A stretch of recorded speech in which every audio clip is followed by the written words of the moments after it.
My Lord and my God, I firmly believe that you are here, that you see me and that you hear me. I adore you with profound reverence.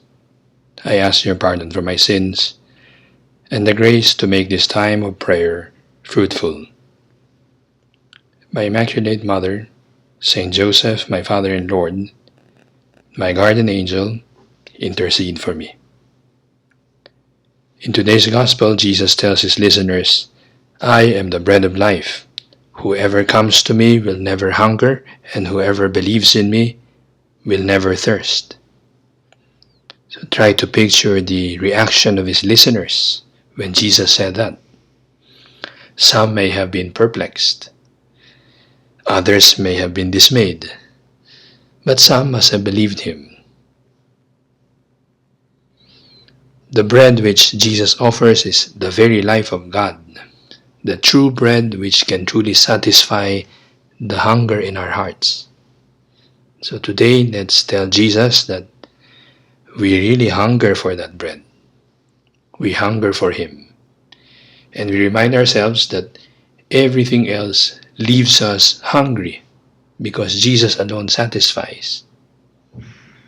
At Mass, Jesus tells us, take this, all of you, and eat of it, for this is my body, which will be given up for you. We have heard these words thousands of times, but do they really sink in? That Jesus, the bread of life, is right there in front of us.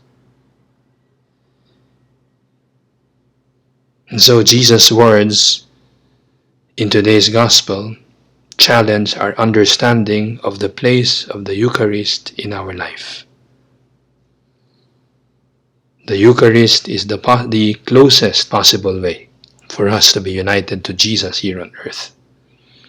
And that's what's important, because those who live in a close relationship with Jesus are the ones who are truly alive, here and now, regardless of what happens on the surface of our lives. That must have been in the mind of Napoleon Bonaparte when he was asked which was the happiest day of his life.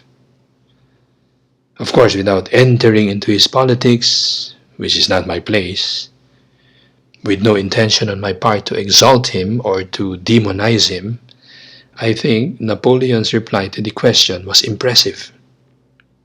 Because here was a man whose long succession of military and political victories were the marvel of the world.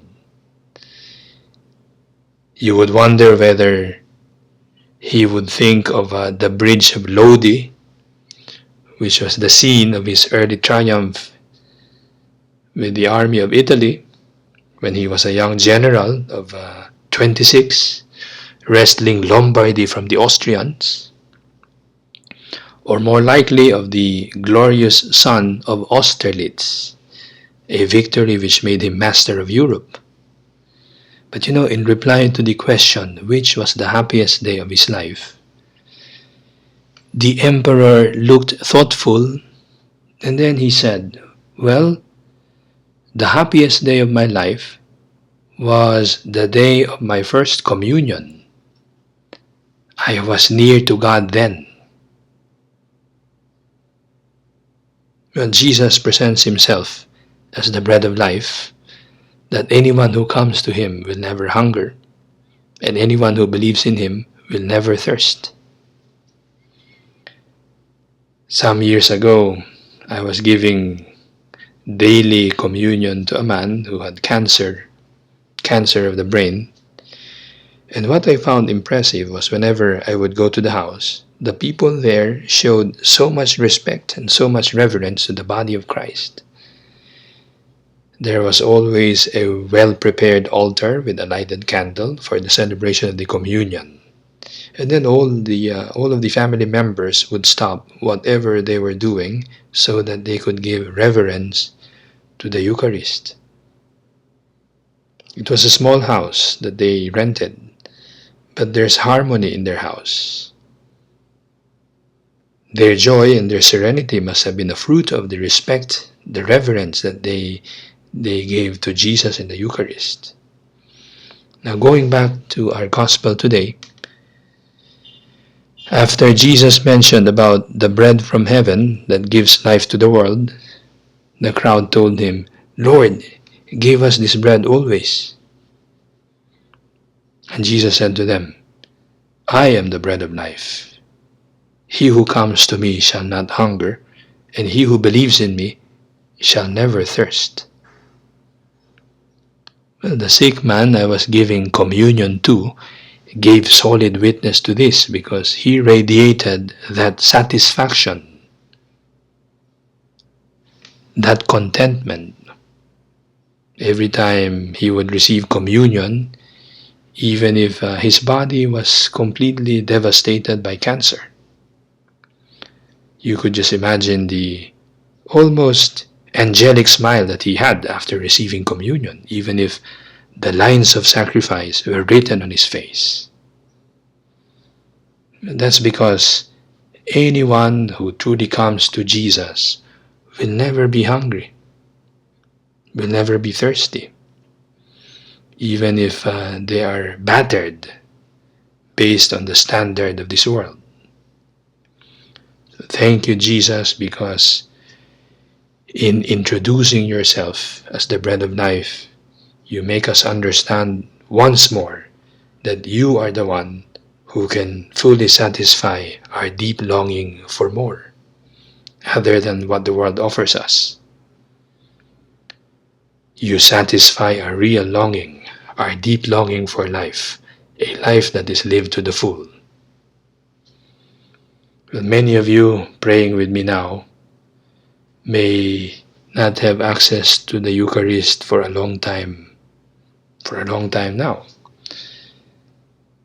So take comfort in what the Church has taught for a long time, that if a sacrament is not available to us, the desire to receive it may be enough for us to receive grace. In the case of the Eucharist, spiritual communion is recognized by the Church as a way of receiving the grace of Holy Communion when we are unable to receive it sacramentally.